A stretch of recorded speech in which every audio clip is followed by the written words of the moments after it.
Welcome to the CCOM Pawcast, and we'll call this a film and media production FMP Friday recording. My name is Ross Hollabin, and I'm joined today by Assistant Professor Kiersten Hauser of CCOM's Film and Media Production major, and the Faculty Advisor for the Blue Frame Film Festival, which is a student co-curricular group. We also saw Christopher Nolan's The Odyssey last night in 70 millimeter IMAX perfection. And we'll get back to that in a moment with a little bit of a film review. But Kiersten, how's our North Carolina transplant doing this fine Friday morning? Pretty good, pretty good. It's this time of year, I'm actually used to the heat. So while other people are dying outside, I'm doing a little bit better than, say, the winter. So I'm okay. Yeah, How about you, Ross? You're well prepared there. Yeah, I'm doing great, and I think I'm really still on a high from watching Christopher Nolan's film last It was so night good. Yeah, it was so good. and seeing that. But all right, so we're seeing it in 70 millimeter. I think they said there are, what did they say? We watched the 15th print out of 40 or 41. Yeah, 41 70 Worldwide. millimeter That's not prints in the just, world, yeah, not just in the US. and we got to watch one of them. So Pretty cool. that's incredible. So we were at the IMAX Theatre at the Indiana State Museum last night. Christopher Nolan's huge film based on Homer's story. This is timely. Like this may be the clip that goes on social media. What's your quick take as a filmmaker and a storyteller and an editor and producer on what we watched last night? Well, I mean, great questions. Ultimately, I think he has a great take on Homer's epic, and I think that these characters were embodied really well by these actors. And I think for Nolan, though, I know that he was working in this format, and that was so unique for this project, and he developed all these things. But I think it comes back to how he directed the film and how he coached these actors through it because it was tough. I mean, all of them in these interviews that they're doing now on the press junket are talking about how difficult it was. I mean, they were shooting on location for most of this. What, Greece, Italy, I think Morocco, even the Sahara. Iceland. So, yeah, I mean, it was all over. Yeah. Of course, Universal as well. But these actors are talking about how difficult it was, not just on their body, but on their mind. And so he coached them through that and got them through it. And I think that that's fascinating. They were hiking, miles a day just to get to their location to be able to film. So really interesting stuff here. I loved it. I thought it was great. That 3 hour point, I normally say keep it a tight 90 minutes. But this film is almost 3 hours. I didn't feel the 3 hours. Did you? Not at all. It was when Yeah. it ended, I was just like, huh, I wonder what time it is now.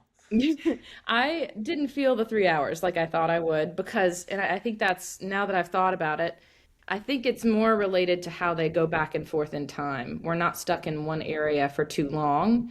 And it's not one of those drama pieces where we're just sitting in silence and we're bored, halfway through. It really does not drag at any time, at any moment. So I loved it. I thought it was great, Yeah, truly. it was fun. And I think what I have shared with a couple other friends that also watched it throughout the country is what was done with the magic and the monsters hmm to me was so believable, hmm and it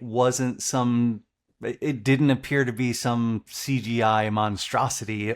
Yeah, Uh, it it, felt real. it was art how all of that was put hmm together, Yeah, and definitely. then just the beautiful tension throughout the entire film. Like I'm probably going to be sore today from watching that last night and being like tensed up, like oh my god, what's going to happen And do now? you know what that was, Ross? I don't necessarily think, I mean, don't get me wrong, the actors did a phenomenal job, and I think the writing was excellent, but that's sound. Every time you feel that tension, it's sound. And the composer for this project did a phenomenal job in putting all of that together. I think Chris Nolan said that he went to the composer, who's very well known. I forget his name at the moment, but yes, thank you.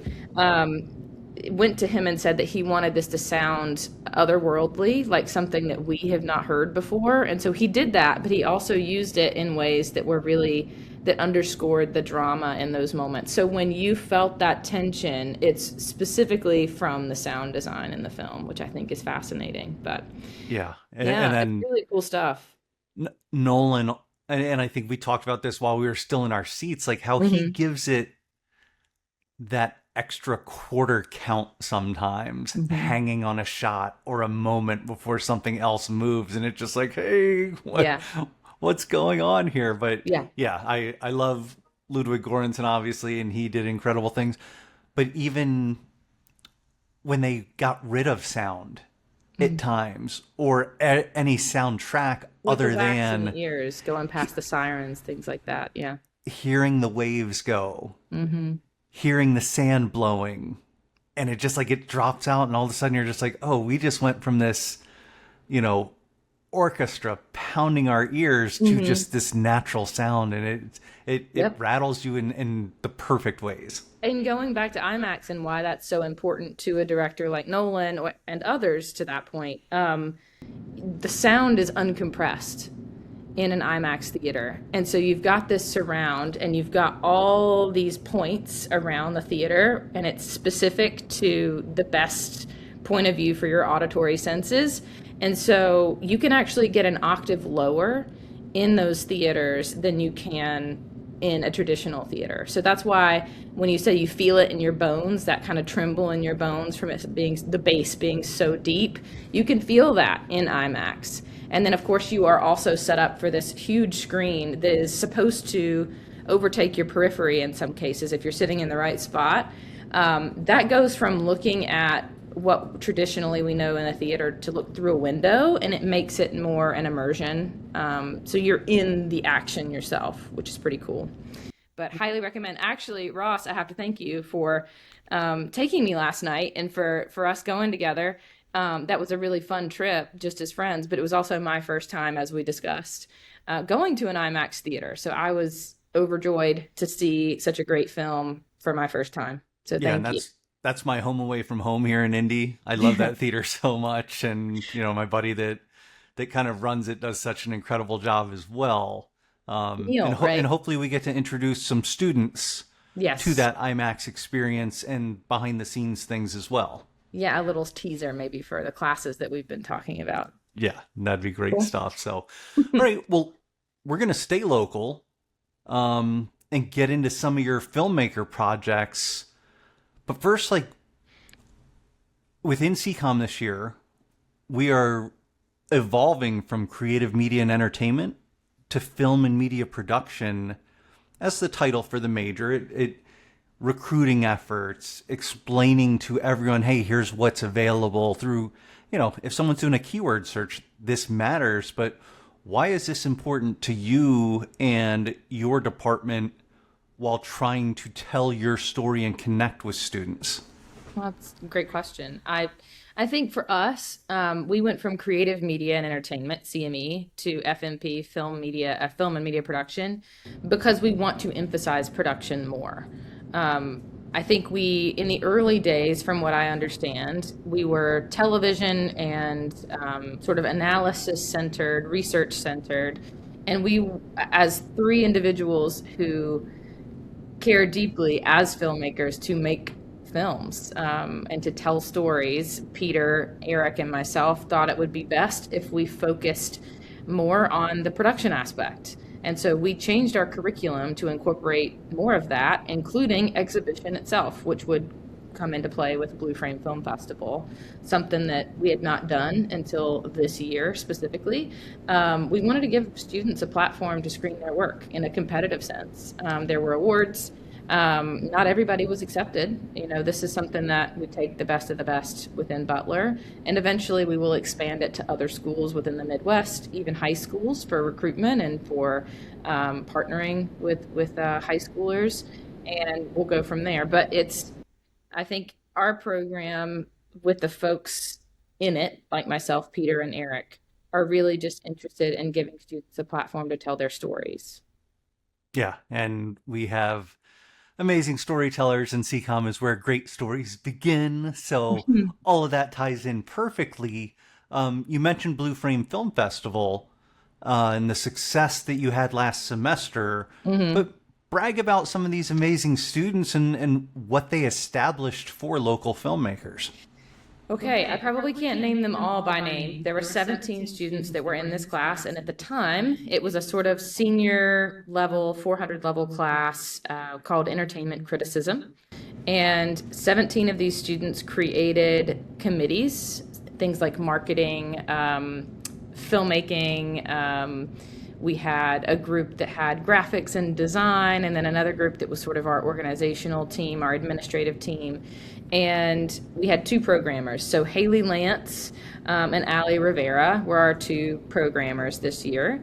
And then Haley Lance, as well as McKenna Curlis, Alex McCarty, and Taylor Dietrich, all of those folks headed up our committees.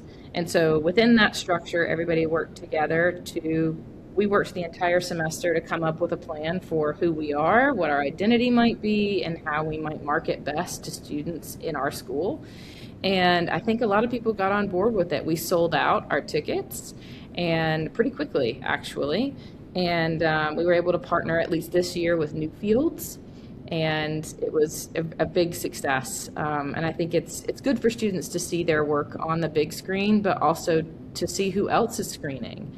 Not just, oh, I saw so and so in class, but oh, I saw their creative vision come to life on screen, and now I want to partner with them on something else. That's what's important to us. Yeah, I mean, it's not only experiential, but it's community building. Right. It No, is. that is awesome. And those names, I know most of those names, and those you have some overachievers and just the rock stars. They're fantastic, and the others as well. Again, I can't name all 17, but they Yeah, were phenomenal students, and they all put in significant effort to make this thing possible. But yeah, I mean, we this coming year we'll run the class again, and then we'll start doing it annually, just in the fall. So we are now going to be using that class as an ICR credit. It will no longer be under the umbrella of entertainment criticism. It'll now be under FMP 333, Film Festivals and Distribution, where students learn all about what happens after you make your movie. So they're learning about film festivals, learning about what it looks like to get a sales team, and what it looks like to sell a film. They might not sell them their own, but they'll learn how that process works. They'll create the festival, and through ICR crediting, we will work with Heartland Film to help volunteer and maybe do workshops and partner with them throughout the semester while their film festival is going on. yeah, that's so great. And everyone, because we can't mention every name, what you can do to support and learn a little bit more and give some more flowers around. Mm-hmm. Um, Follow Blue Frame Film Festival on Instagram. That's right. And you can get to see the work that they've done, the students that were involved, and just get a little bit more of a behind the scenes look at everything that, you know, Kiersten and these amazing students pulled off in just year one. So, like, hey, the sky's the limit moving forward. Yeah, it was great. And you're right. You can go and check us out at Blue Frame Film Festival on Instagram. We also have a website, and I know that some of our students are still working on a documentary of the process of our first year of making the film festival, which Awesome. is kind of meta, but it's an interesting take, and we're hoping to be able to screen it at this year's festival. Love it. Now we're going to go. So we've hit local. Yeah. Now we're going to go national before going international. And these are more your projects and things that help. It's what faculty does and faculty teaming with students at times as well. But these are your projects that help build a bigger imprint on the map for Butler. So I want to make sure we get to touch on these. The first, For Your Future Wife, just premiered at the Chinese Theater in Los Angeles. Can you talk about the film, the role you played with it, and then just the overall premiere? Sure, yeah. So you'll hear me talk about film festivals a lot during this conversation. I'm a big believer in film festivals, networking, and finding your community, whether that's national, local, national, international. And So you'll hear me talk about that more and more, but we did go to LA as a part of our world premiere For Your Future Wife. It's a short narrative film. It is about the realities of PTSD as it relates to domestic abuse. So, very serious topics we're working with here. Ultimately, it's about a survivor of domestic abuse named Amy, and she's sort of stuck in limbo as her former partner, an abuser, goes on to sort of live life with no consequences, and how that affects everybody involved, including new partners of her ex-boyfriend. So it's about that process and what that looks like for people, and it started a lot of really interesting conversations around domestic abuse. Um, our writer and creator, Megan Golden, she was very specific about making this film in a way that incorporates a sort of gray area of these definitions. It's not always obvious. I think we see it on television or in media often portrayed as something that's always physical, but it's also coercive, it's also manipulative. Hmm. Verbal abuse is a very real, significant problem. So she wanted to incorporate not just the abuse itself, but how difficult it is for women to even realize, in some cases, and men for that matter, victims, to realize that they are being affected by this problem. So we had our world premiere of this film in LA at the Chinese Theater, which is a crazy, crazy thing to say. What a historic venue to go to, right? We loved it. It was fantastic. We met a bunch of phenomenal people over there on the West Coast. But this was a part of a film festival called Dances with Films LA. They also have a New York branch, but we specifically were selected for the LA branch. And so we were able to go and experience that. It was a sort of dream come true. That's incredible. And I, the Star Wars geek in me will always be like, oh, yeah, the Chinese theater. And then living in LA and just knowing the landmark that it is, knowing the history that comes in and out of there. But you can go in and watch regular films in there too. And it's pretty incredible. Yeah, So, speaking of, in IMAX too, you can, I think they were just screening Nolan's The Odyssey there. So, okay.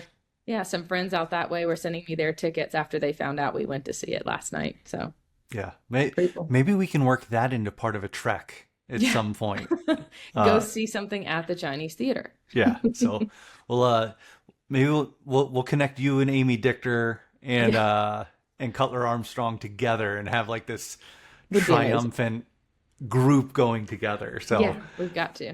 just great people doing great things, which also leads to the trip that you're now preparing for. Hmm. So you're getting ready to go to Switzerland in early August for the Locarno Film Festival and another premiere.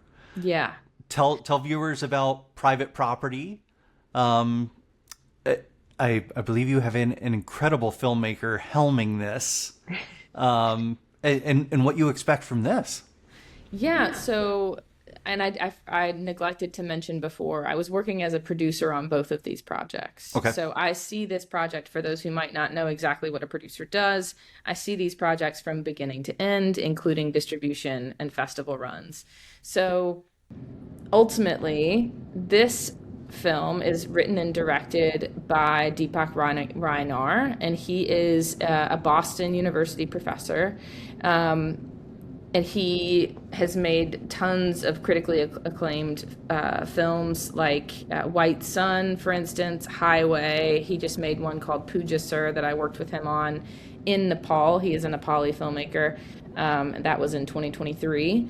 So we screened that at the Venice Film Festival in 2024. Just an incredible filmmaker and storyteller all the way around, works phenomenally with actors. He also really loves to work with actors that are non-actors. So people that aren't necessarily acting, they're just expressing themselves on camera, which is a really, really unique take on, cinematography and the cinematic image.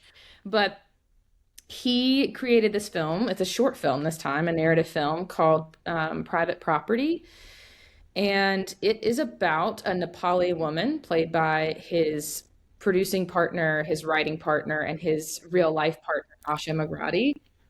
She plays Maya, who is a a newly a new immigrant from Nepal who is working the night shift at a gas station, and she comes to sort of learn the environment and the cultural stuff associated with America, as it's told through the news, the nightly news, where she works. And as she's learning America and trying to earn a living and try to live the American dream, she's also sort of um, having to deal with a homeless encampment outside of her place of work. And so that comes to a head when a man named Danny, who is an Army veteran, who is a part of this homeless encampment, comes in and sort of threatens her livelihood. So she has to either work with him or take matters into her own hands. So that's what the film is ultimately about. I can't give away too many details since we have not premiered it yet, but that's in Locarno, Switzerland, on the 9th, I believe, that we screen it. Yeah, The so 8th. that's our little teaser before things really hit. Yeah. And you're in an absolutely picturesque area of Switzerland. I've never Uh, been. I'm so excited to. yeah, I'm excited for it. Much like I was excited for you to experience that theater last night.